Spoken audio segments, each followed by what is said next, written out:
And so the first bit, I suppose, is to hopefully try and excite them, hopefully try and motivate them into thinking, this is going to be good.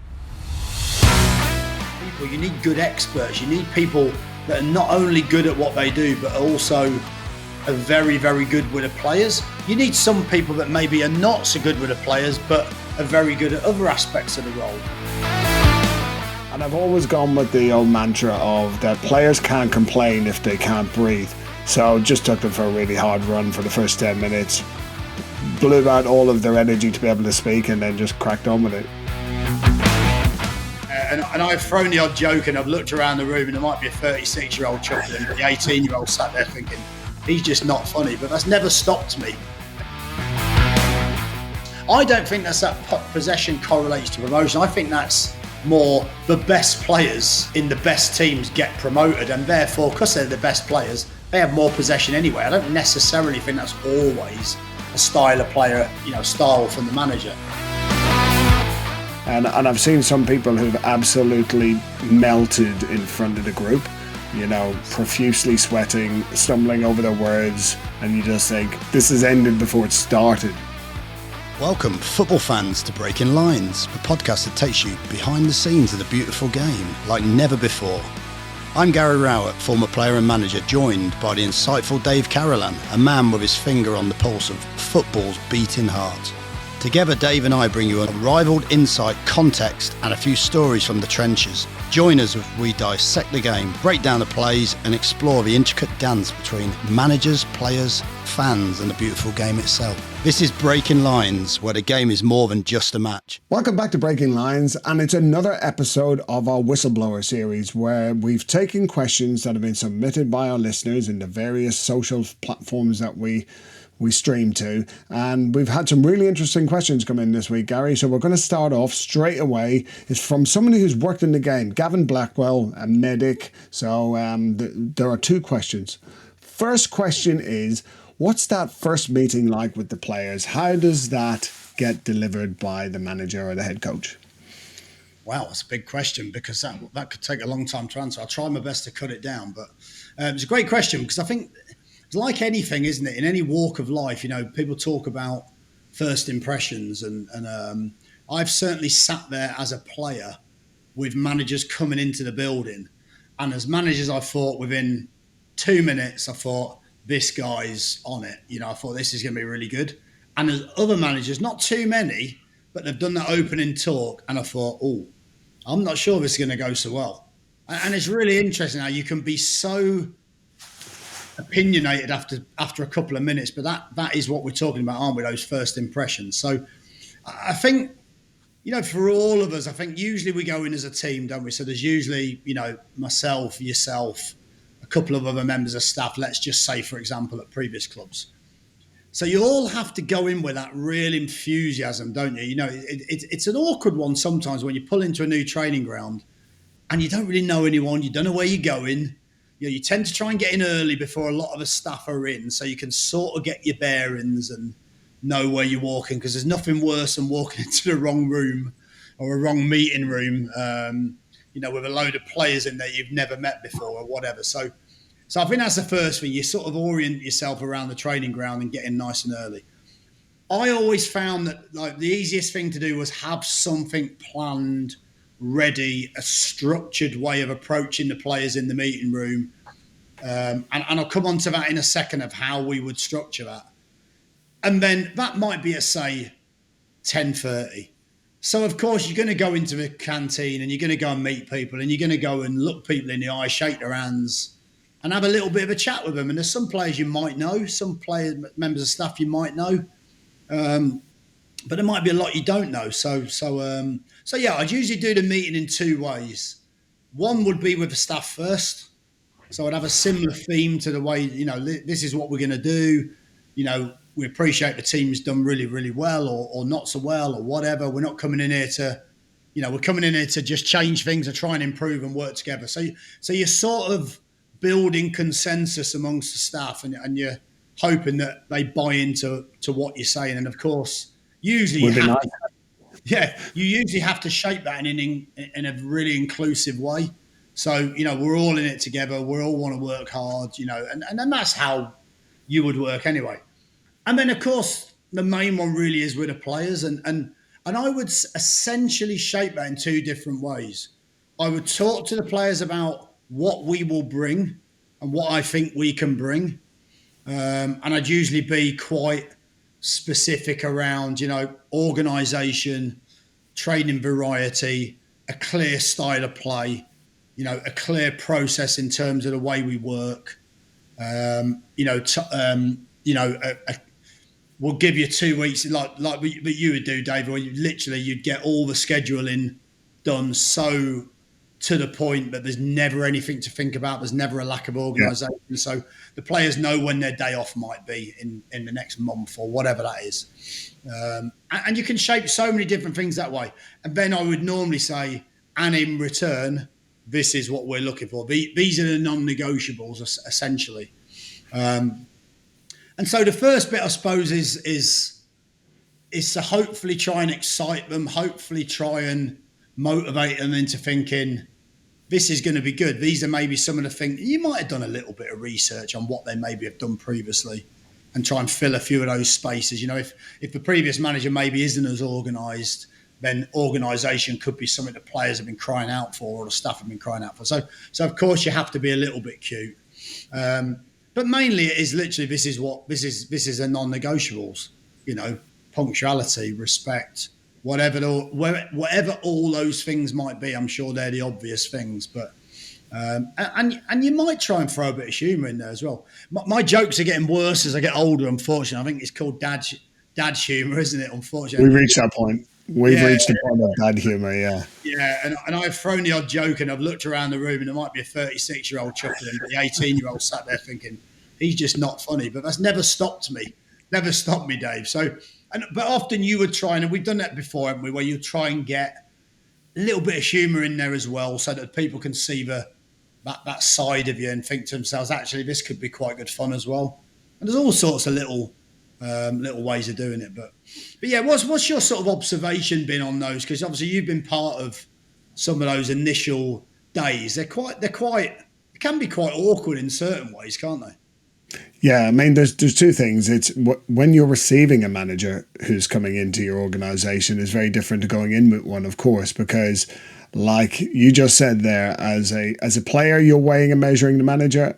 As members of staff, we are also doing the same thing. And those first few words that come out of your mouth and how you deliver them and the tone of voice, obviously having some humour is good.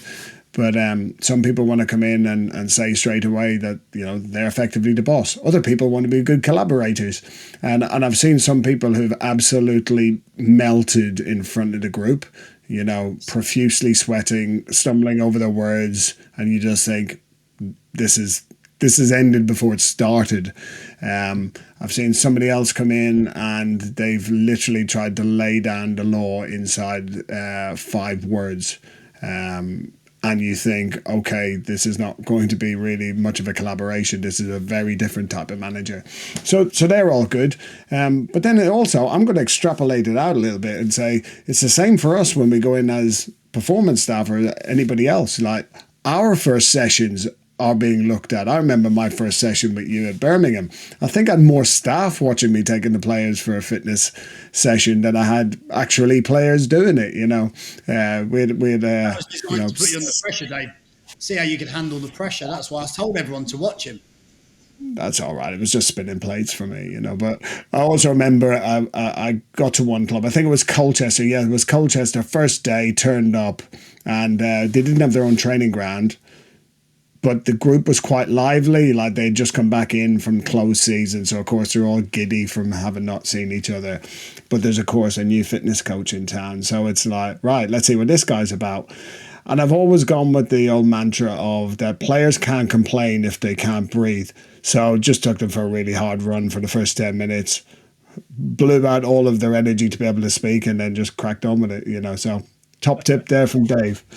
Like it, Dave. Nice.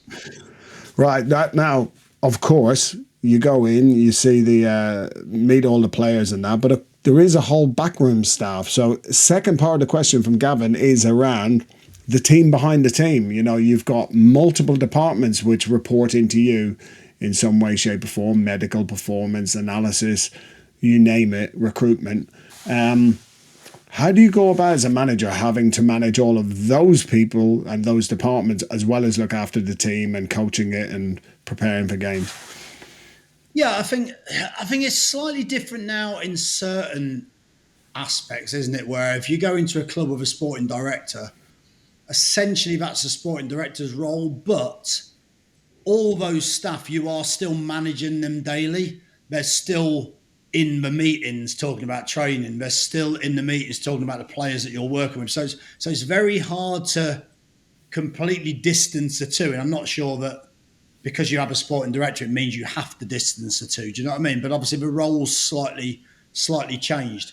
I think the biggest thing is, you are only as good as your staff, because ultimately, and the way football's changed in certain aspects, there's so much more going on, isn't there? There's so much data, there's so much information, there's so many things that you guys have access to that you can use effectively to shape performance. So I think it'd be impossible now to manage all of that.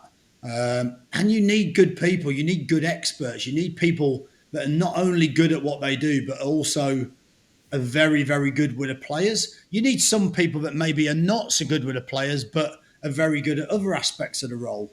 And you have to find that balance and complement within the staff, don't you? Because, it's like anything. And we've seen it before where sometimes as a manager, you're on a bad streak and then you might ask one of the staff anything to say and the assistant manager might come in strong to give his opinion. And then if the first team coach is that type of person, he's then coming in with his opinion after it. And then if you're not careful, the goalkeeper. So you've got to have different types of personalities that know when to come in, when to be strong, when not to be. Sometimes you don't want anyone that's really strong necessarily opinion-wise in one role, but you might someone really, really opinionated in another role to challenge you. So I think, you have to complement each other. That's why so many managers have a group of staff that they trust and they work together with at a lot of clubs, because it's not easy to create that synergy. But I think you always have to give good people an opportunity to do the job themselves, and you have to trust them to do it, don't you? Because you can't, I think micromanaging people sometimes also doesn't allow you to flourish as a member of staff. So that's tried to do it that way. You might tell me completely the opposite, but that's what you try to do, and that's why it's so important to have good people around you, but not only are good at what they do, but also are good people. I think you want to go and enjoy going to work.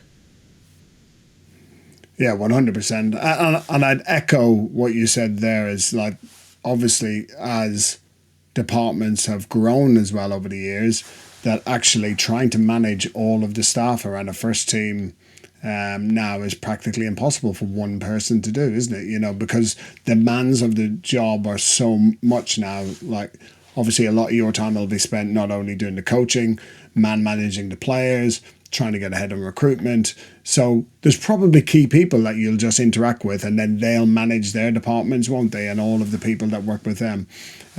Going back to your previous answer in the previous questions, yeah, you realise that you're getting on when the jokes just don't land anymore with the squad.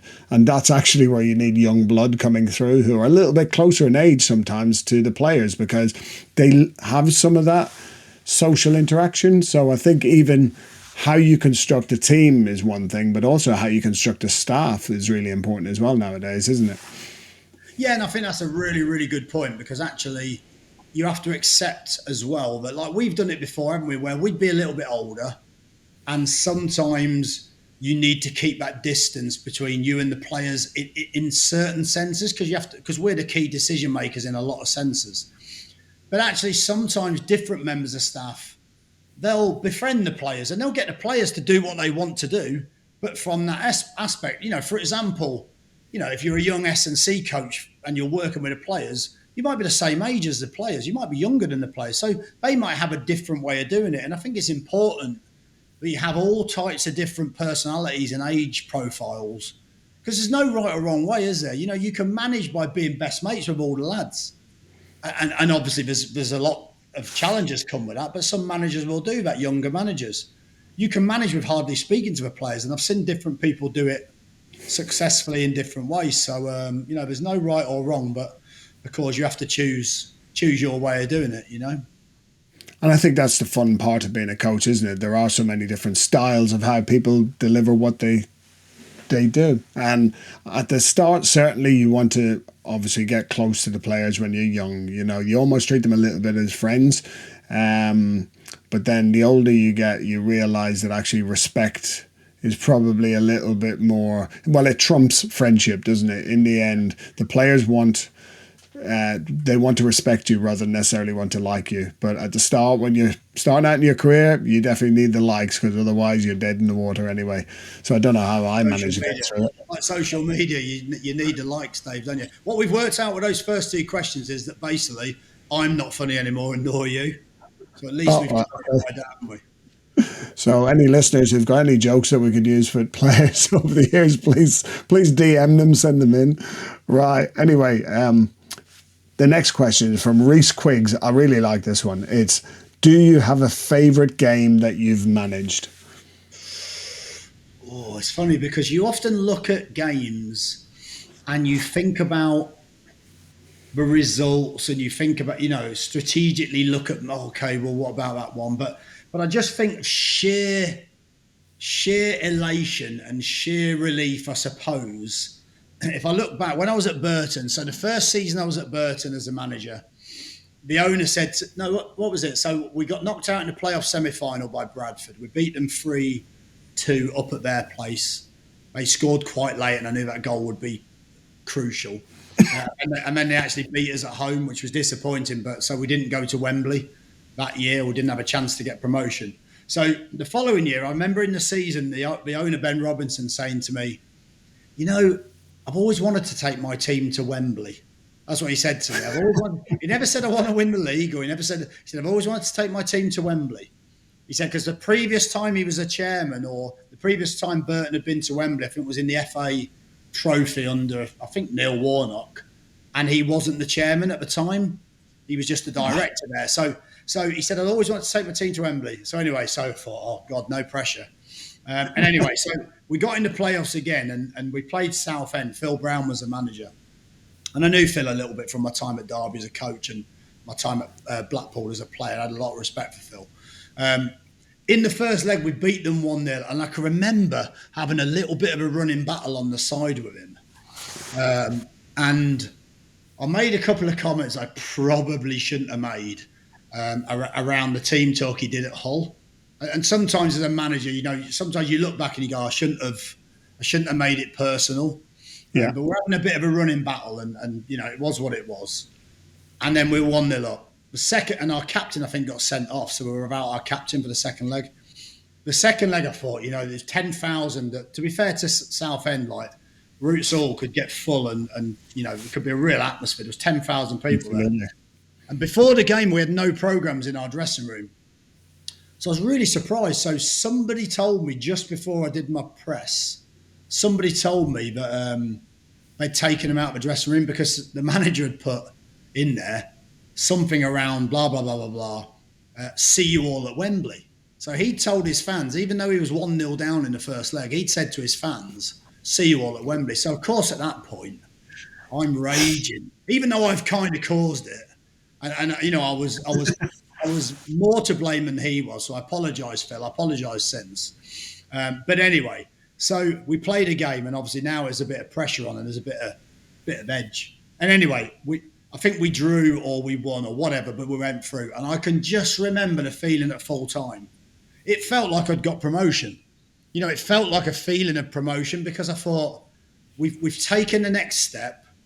The owner can go to Wembley. There felt like a bit of pressure.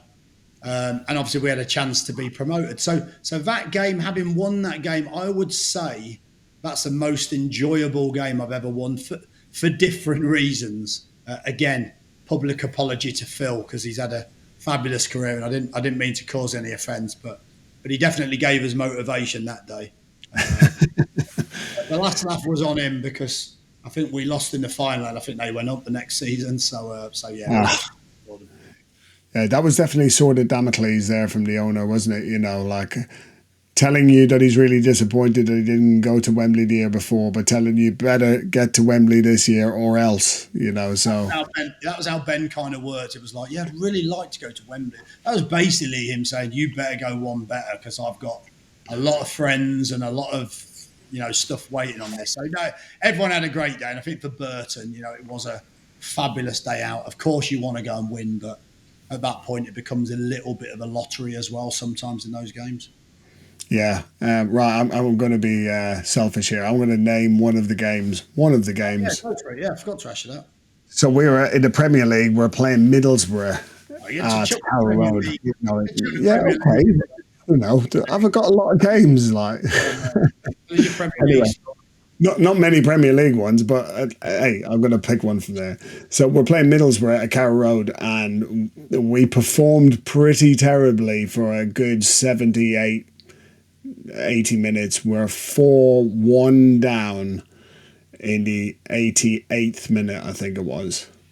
And what's funny later is a good friend of mine, Paul Bonus, friend of the show, who was with Middlesbrough at the time. He was their head of analysis, and Steve McLaren was looking after their team, and they were on a week's, because they got knocked out of the FA Cup or something like that. So they were going for a week to Dubai off the back of the results. So they're 4-1 up with 2 minutes to go. Bags are packed, straight to the airport. Anyway, we score a late kind of consolation, you'd think. So it's 4-2. And then 3 minutes later of the 5 minutes of added time, we nick another. So it's now 4-3. Wow. And then we get a corner. And Adam Drury, who literally, if there was anyone to stay back for a corner, was Adam. Normally you put the goalkeeper ahead of him. But anyway, he's just decided to go up, and he's wandered into the penalty box and stood on the six-yard box in the middle of the goal, unmarked. Ball comes in, nods it in, 4-4. So in a week where we saw Everton crumble from being 2-0 up to losing 3-2 in about 5 minutes, Middlesbrough gave them a good run for the money on that day. So yeah, that was, if back then you didn't unload the bench and everybody ran on the pitch, it was probably as close as we got to it. But we had similar to that at Derby, didn't we? Remember when we went with Birmingham? We were 2-0 down, absolutely miles out of the game. I think we get a penalty in the 92nd minute, don't we? And then the referee just keeps playing like more time, and what you're thinking, surely he's going to blow the whistle soon. And I think a ball goes in the box. Darren Randolph, I think, heads it in the box. And, someone else scores, and a crowd. Those games are the best sometimes, aren't they? Because the crowd go absolutely loopy, and it feels like a win. So yeah, I can certainly empathise with that game. Yeah, the best of that was when Adam Drury celebrated. He had no idea how to celebrate, So that was comedy value in itself. So right, next one. This one comes from Joe. No name added. I don't know where it's come from Joe, but anyway, it's actually directed to me. So it's a selfish question of me asking myself a question. So it's DC. What is your what piece of data do you track during match days? And do you do it in real time? Well, if anyone observes the bench, not that it's that exciting, but you will often see nowadays that there are iPads and tablets on the go, laptops. So what you'll see on the bench nowadays is the coaching staff will have a delayed video replay on the go. So the coaches will be watching video of the game where they can pause, rewind, tag different events in the game. Now, over on our side, we're tracking the GPS units that are on the player's back, or the second spectrum data, which is used to track all of the players on the pitch throughout the game. So essentially what we're looking at on our side is the physical metrics that the players produce. So how far have they run? How hard are they running, which is kind of an intensity measure. We look at how much high-speed running they're doing. And then a couple of other things that are important. How much sprint they're doing, because sprint is really demanding on the players. It's quite exhausting, as most people would know. If you've got to sprint for a bus, it's bad enough, but if you've got to chase a winger who's doing multiple attacks at you during a game, that's certainly tiring. And the other one, is, of course, is how fast they run, so their max speed that they've run at. Because if we see players who are sprinting a lot, but sprinting at their top speed all of the time, they become a little bit of concern around, potentially injury. And the great thing nowadays is, like, obviously I'll share that information into you across the game. So I'll tell you kind of how the game has started. Was it a particularly fast start, or is it quite steady? Are we expecting that across a game the players will be able to go deeper in the game with less fatigue? Or are we going to see certain hotspots throughout the game where we think, okay, this is a demanding phase of play, potentially for both teams, in which case we should expect that there might be a bit of a pacing period just after that. So that's generally what we do. And then I'll feed that into you regarding substitutions, who might be more of a target for being replaced earlier based on their physical stats. But of course, that's where we come up with a consensus, because you as the manager, it's not always about the physical stats, is it? No, it's not. But I think what's really important from a manager's perspective is that you're almost there trying to predict what's next, aren't you? You're trying to predict what might happen. So what I find really interesting, some people hate data, don't they? Some people hate the numbers. Some people want to go by, like, we've had coaches before that just want to go by the feel of the game, and they'll go, well, so what? Like, they'll just judge it on their own sort of history and how they've sort of been brought up with the game. But I've always felt as though you want the information, because then you can make at least critical, informed decisions. So I think for me, you're a predictor of what might be next. So you might say to me, our volume is really, really high. And what really you're saying, aren't you? Look, we're either going to drop off and lose intensity, so maybe you might need to think about making a substitution. Or if it's an individual player's case, he might now be at risk because his game's... So let's take someone like Benno at Millwall. So let's take someone like Mason. Often at 60 minutes, you would say to me, he looks like he's done so much in the game so far. He's done X. He's not done X for 4 months. We had a spell where he hadn't played 90 minutes for a long time, had we? And at that point, you're having to give me that information, because sometimes the manager, you're involved in the game, you might be 1-0 up, so you don't really want to make a change. But that doesn't mean to say you shouldn't make a change, And again, it's about keeping players healthy, isn't it? It's about making sure you've got the right amount of energy on the pitch, particularly in the latter stages. So I find that really, really interesting, how often you've done it where you've predicted something, and maybe, let's say I haven't listened, and then 10 minutes later the player's cramping up. So you might be saying he's doing a lot of sprint. We need to get him a gel on. I think you might need to think about making a change. And I might say, you know what, let's just go another 10 minutes, Dave, because we might be 1-0 up after 60 minutes, and we want to get as far down the line as we can while the team's playing well and performing well. But often that's actually come to fruition, where the players then fell down clutching his hamstring, and you're sat there giving it the old, well, it's just information for you. It's up to you how you use it, which is basically your way of saying I was right after all. My Mr. Meg crystal ball comes out. Ball, yeah, you've got a crystal ball as well. And then, of course, the player comes off and says, there was nothing wrong with me. Of course, they always say that. They always profess, like, why was I getting subbed? But yeah, there's other players you don't need to say anything, because at 60 they're going, the physio said I can only play 60 minutes, so let's blame the physios now, because the player's almost subbing himself. You're like, this is a league game. You're subbing. You can't sub yourself. Just keep playing until we tell you otherwise. But of course, such is modern science that sometimes the players are aware of these situations. Yeah, I've actually been fortunate enough to see some of the stuff that's happening in, like, European competition now, and some of the real high level thinkers at Champions League level, and the systems and processes they have in place for looking at not only what's happening in this game, but they're modeling the game based on previous games where they played that type of shape against the opponent, who's played that type of shape, and based on how the game starts to unfold, they are almost saying, you know, at 64 minutes, we can probably expect that this player is going to be flagging and we need to be considering a substitution. Now, of course, that's in the kind of golden hot spot of when you're making substitutions earlier, but they actually had developed analytics which very quickly during the game they were saying this is an overreaching game for this player. In terms of their ability to maintain this, they're going to struggle. So it could even be the point that you're looking nowadays at, okay, you've got 9 subs.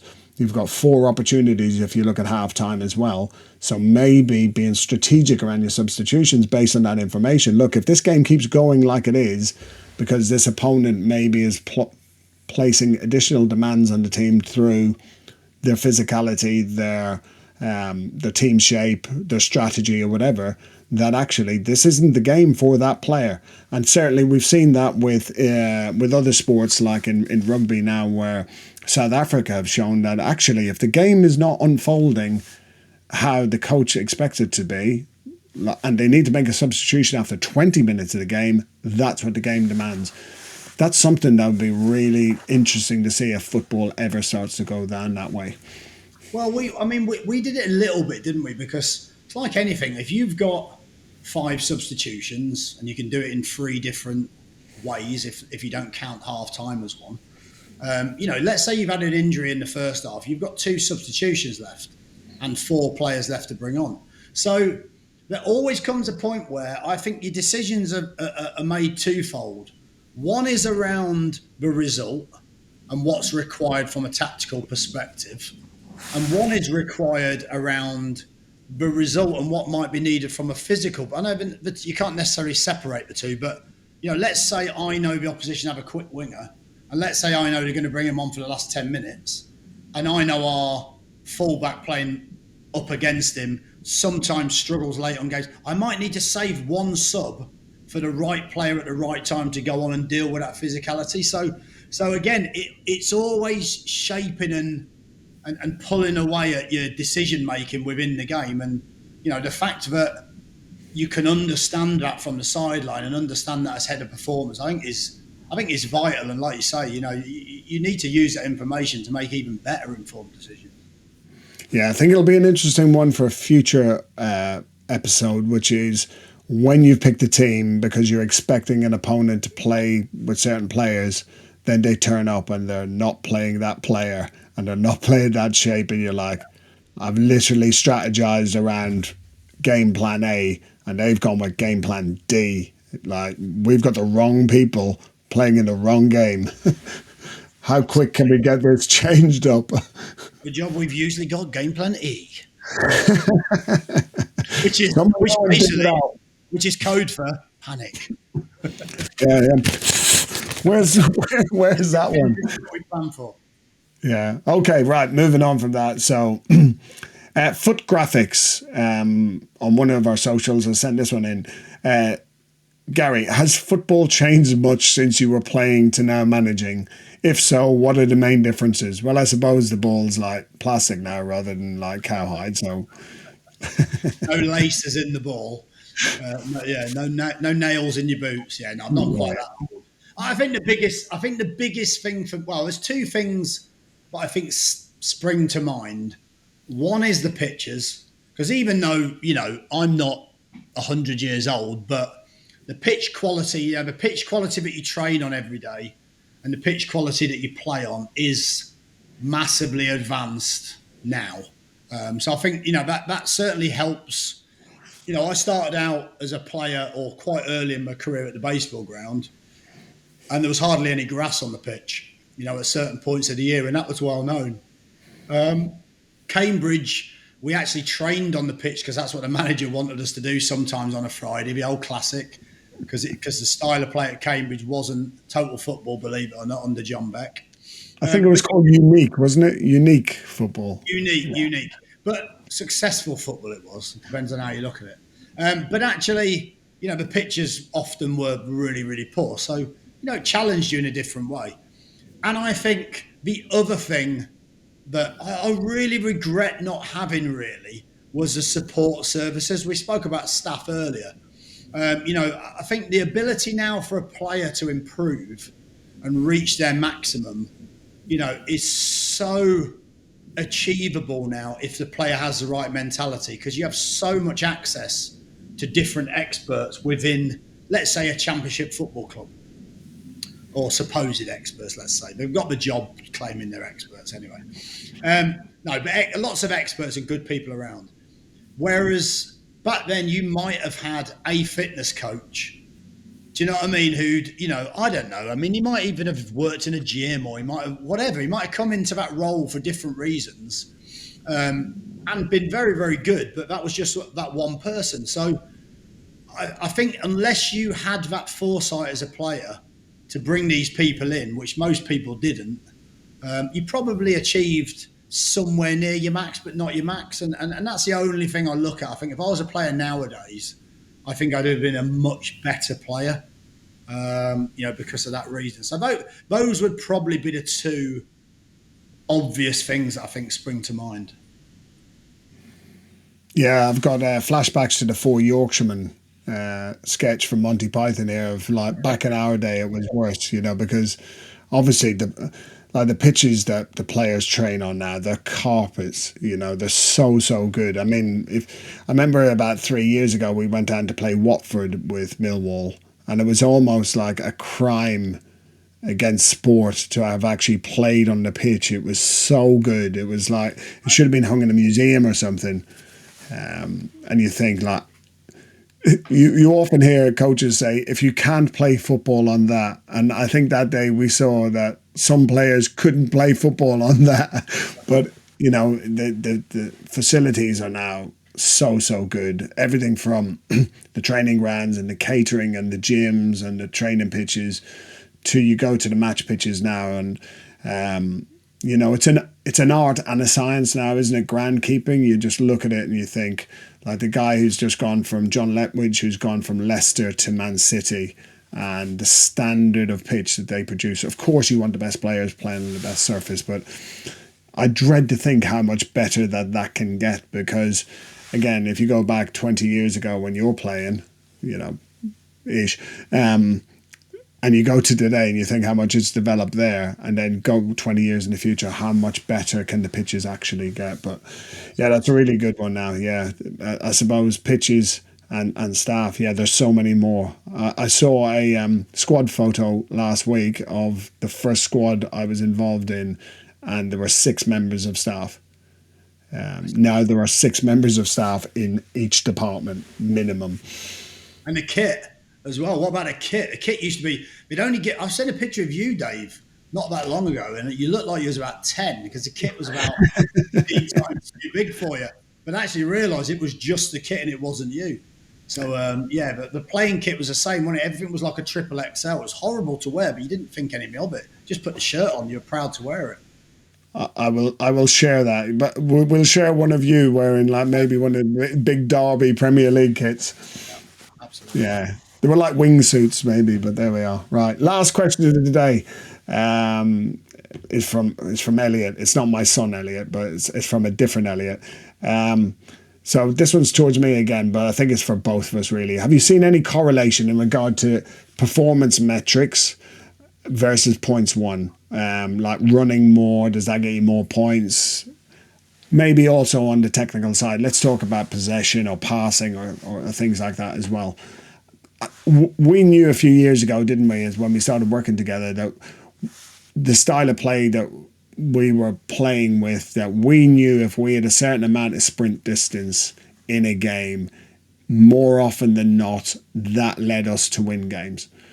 But it was even more than that, wasn't it? We knew that if we had hit certain metrics in our training during the week, that affected the sprint distance, and that got us points. So we had a correlation over the 2 years at Birmingham, and certainly into Derby as well. It kept going there, where we knew if we had done certain types of work during the week, that would translate itself into games at the weekend where we would win. Absolutely, and I think that was probably the most obvious metric at the time, wasn't it? I mean, I think it depends on club to club, and we found some really interesting patterns, and that's why the data is so important, isn't it? We've been at some clubs where you need to have more possession, and that correlates to winning games and creating more chances. We've also been at other clubs where no matter how we tried and how hard we tried, we actually won games when we had less possession.